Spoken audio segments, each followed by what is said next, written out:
19h17, l'Olympique de Marseille joue son va-tout ce soir pour sa qualification en Ligue des Champions. Les hommes de Marcelino affrontent les Grecs du Panathinaikos dans moins de 2 heures. Troisième tour préliminaire de C1. Au match aller, les Marseillais ont perdu 1-0. En cas de défaite ou d'égalité ce soir, ce sera donc descente directe en Europa League. Une défaite sportive et une perte financière conséquente. Pour en parler ce soir, Vincent Chaudel, économiste à l'Observatoire du Sport Business, est avec nous. Bonsoir. Vincent Chaudel qui va nous rejoindre dans quelques minutes. Et bonsoir Jean-François Pérez. Bonsoir à tous. Du service sport d'Europe 1, vous êtes au stade Vélodrome ce soir pour suivre la rencontre. Oui. On l'entend d'ailleurs.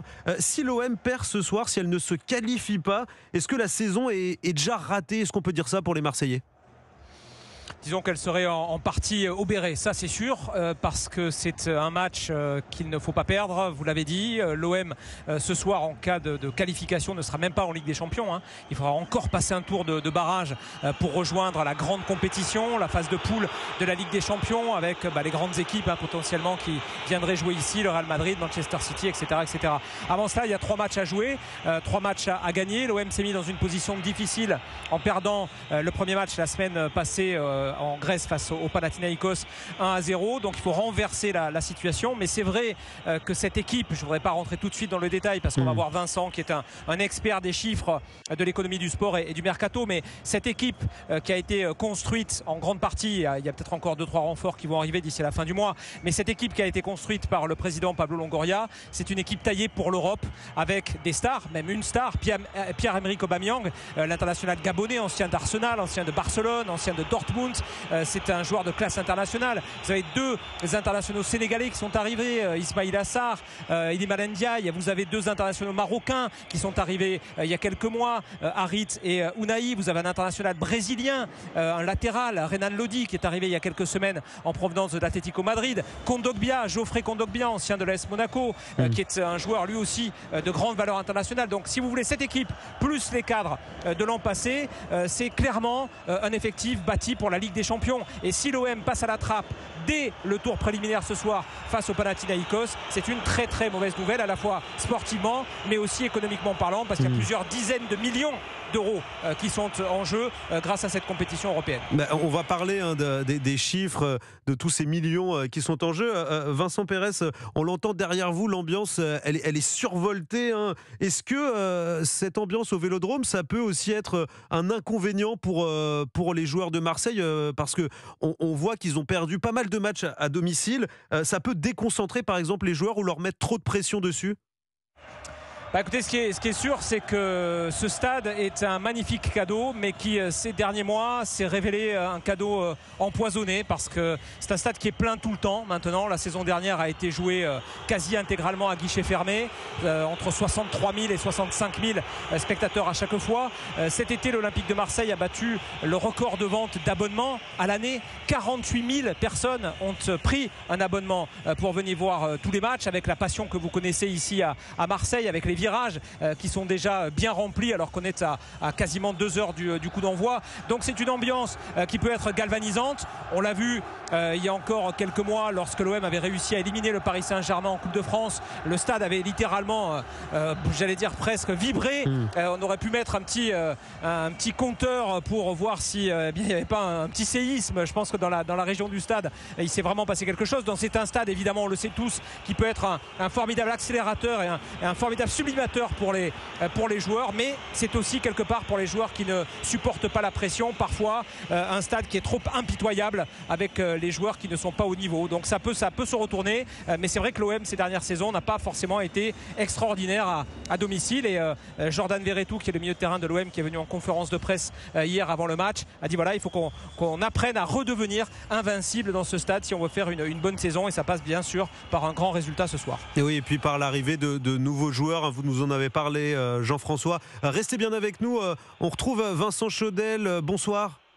Bonsoir. Économiste à l'Observatoire du Sport Business. En quoi, pour vous, financièrement et sportivement, mais alors surtout financièrement, parce que Jean-François Pérez nous a parlé du sportif, financièrement, pourquoi cette qualification elle est indispensable pour Marseille? Une qualification en phase de poule, c'est déjà 15 millions d'euros de garantie.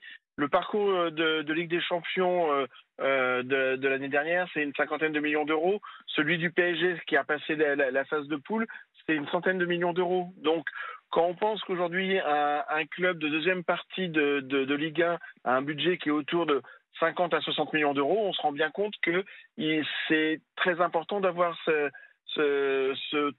label-là, ce ticket pour la Ligue des Champions, parce que ça change évidemment l'économie des clubs.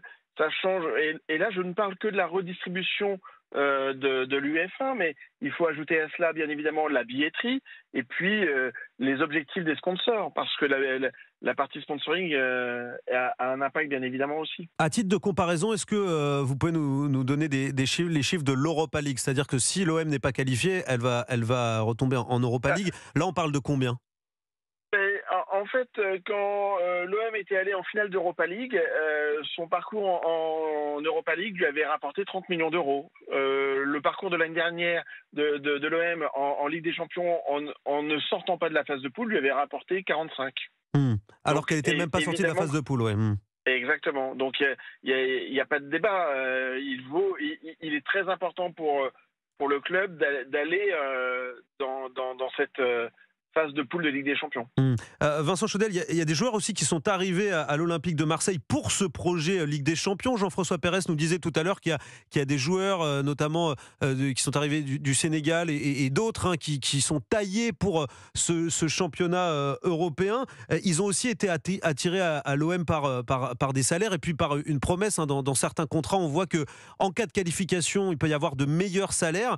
Est-ce que le projet est forcément fragilisé? On pourrait peut-être voir des joueurs partir ou moins s'investir si il n'y a pas cette qualification en Ligue des Champions. Partir, je ne pense pas. Moins s'investir, malheureusement, on a déjà vu des joueurs qui étaient venus pour faire une certaine compétition, ne pas y être et passer à côté. J'aurais tendance à dire que c'est malheureusement humain et que ça s'est déjà vu. Mais Jean-François l'expliquait, l'effectif construit de l'OM, c'est un effectif pour la Ligue des Champions. Ce qu'on peut peut-être regretter, c'est qu'il lui manque peut-être 1 à 2 semaines de travail en commun et de matchs amicaux. C'est aujourd'hui ce que les Grecs ont pour eux dans ce match-là, parce qu'ils ont déjà fait plusieurs matchs officiels et ils sont peut-être plus préparés à ce niveau-là. Jean-François Pérez, chef du service sport d'Europe 1, physiquement aussi, comment est-ce que l'Olympique de Marseille peut gérer alors que le club enchaîne des matchs quasiment tous les 3 jours là? C'est compliqué. Oui, ça, ils le savent, et de toute façon ce sont eux-mêmes qui se sont mis dans cette situation-là, parce que il fallait attraper l'une des 2 premières places en Ligue 1. Ils ont terminé 3e. C'est Lens qui a pris cette magnifique 2e place la saison passée. Donc l'OM devait passer par ce tour préliminaire avant de jouer les barrages et d'aller en phase de groupe. Donc c'était un objectif qui était connu de tous, j'allais dire, depuis la mi-juin environ. Donc on savait que les délais allaient être courts. C'est pour ça aussi qu'il y a beaucoup de joueurs qui sont arrivés très tôt dans la préparation, et Marcelino d'ailleurs, l'entraîneur espagnol recruté, ancien de Valence notamment, et de l'Athletic Bilbao, qui est arrivé très tôt dans la saison parce qu'il y avait cette opération commando à mener à bien. Maintenant il a quand même un petit peu ouvert le parachute, Marcelino, en conférence de presse hier, en disant je suis désolé, mais arriver à emmener tout le monde à 100% physiquement et en termes d'automatisme mi-août, c'est impossible. Il a raison, mais hélas les données du problème, elles étaient parfaitement connues. Donc ce soir l'OM ne sera pas à 100%, ni physiquement ni dans le jeu encore, même s'il y a quelques belles promesses qui ont été étalées contre Reims le week-end dernier, victoire de Buzyn qui a remis un petit peu les têtes à l'endroit. Mais cette équipe de l'Olympique de Marseille, elle va devoir avant tout compter, j'allais dire, sur un esprit de corps et sur cette communion qu'il va y avoir évidemment avec ce stade qui sera absolument plein ce soir, et qui est déjà d'ailleurs presque, j'allais dire, à moitié plein à 1h30 du coup d'envoi. Et avec ce rythme-là, est-ce que parfois certains clubs doivent choisir un peu entre briller en Ligue et briller en Ligue des Champions? C'est toujours pareil. De toute façon, les clubs français qui sont qualifiés pour les Coupes d'Europe, hormis le Paris Saint-Germain qui est un exemple un peu particulier, se retrouvent avec une espèce de serpent qui se mord la queue en permanence. C'est-à-dire qu'on joue bien en championnat pour se qualifier pour les Coupes d'Europe, et puis une fois qu'on est en Coupe d'Europe, on se dit oh ben mon Dieu, mais on n'arrive pas à jouer 2 matchs par semaine, et puis au final on va être sorti de la Coupe d'Europe, et puis par le biais du championnat on va revenir pour tenter encore une fois sa chance. Donc les clubs français ont beaucoup de mal dans les Coupes d'Europe ces dernières années, on ne va pas se le cacher, et cette Olympique de Marseille normalement plan est taillé avec des postes qui sont doublés pour aller à la fois sur le championnat et sur la Coupe d'Europe qui sera celle de l'Olympique de Marseille. A priori, il n'y a pas d'excuse, mais c'est vrai que ce marathon du mois d'août, il est très difficile, ça c'est sûr. Vincent Chaudel, économiste du sport. Dernière question, est-ce que ce résultat du match de ce soir et puis surtout de la qualification sur la Ligue des Champions, ça peut influer aussi sur le mercato ? Évidemment, mais je pense que l'essentiel du mercato, Jean-François l'a précisé, il est fait. Non, je pense que surtout le résultat de ce soir, il peut impacter la Ligue 1 dans le sens où cette année, fin août, les Pays-Bas vont être devant nous. C'est-à-dire que quand on parle de la 5e nation du football, en pensant à la France, eh bien le 31 août, ça ne sera pas le cas, ça sera les Pays-Bas. Et il est très important qu'on termine devant les Pays-Bas à la fin de cette saison pour aller chercher un 4e ticket en Ligue des Champions. Et pour ce faire, eh bien, on a besoin d'avoir 3 clubs en Ligue des Champions, c'est-à-dire PSG, Lens et bien sûr l'OM, et que les autres clubs engagés en Ligue Europa et en Ligue Europa Conférence soient au niveau et fassent mieux que les Néerlandais. Donc oui, plus que supporter l'OM, là, il faut supporter le football français tout simplement. Merci beaucoup Vincent Chaudel, économiste à l'Observatoire du Sport Business. Merci aussi à Jean-François Pérez, chef du service sport d'Europa.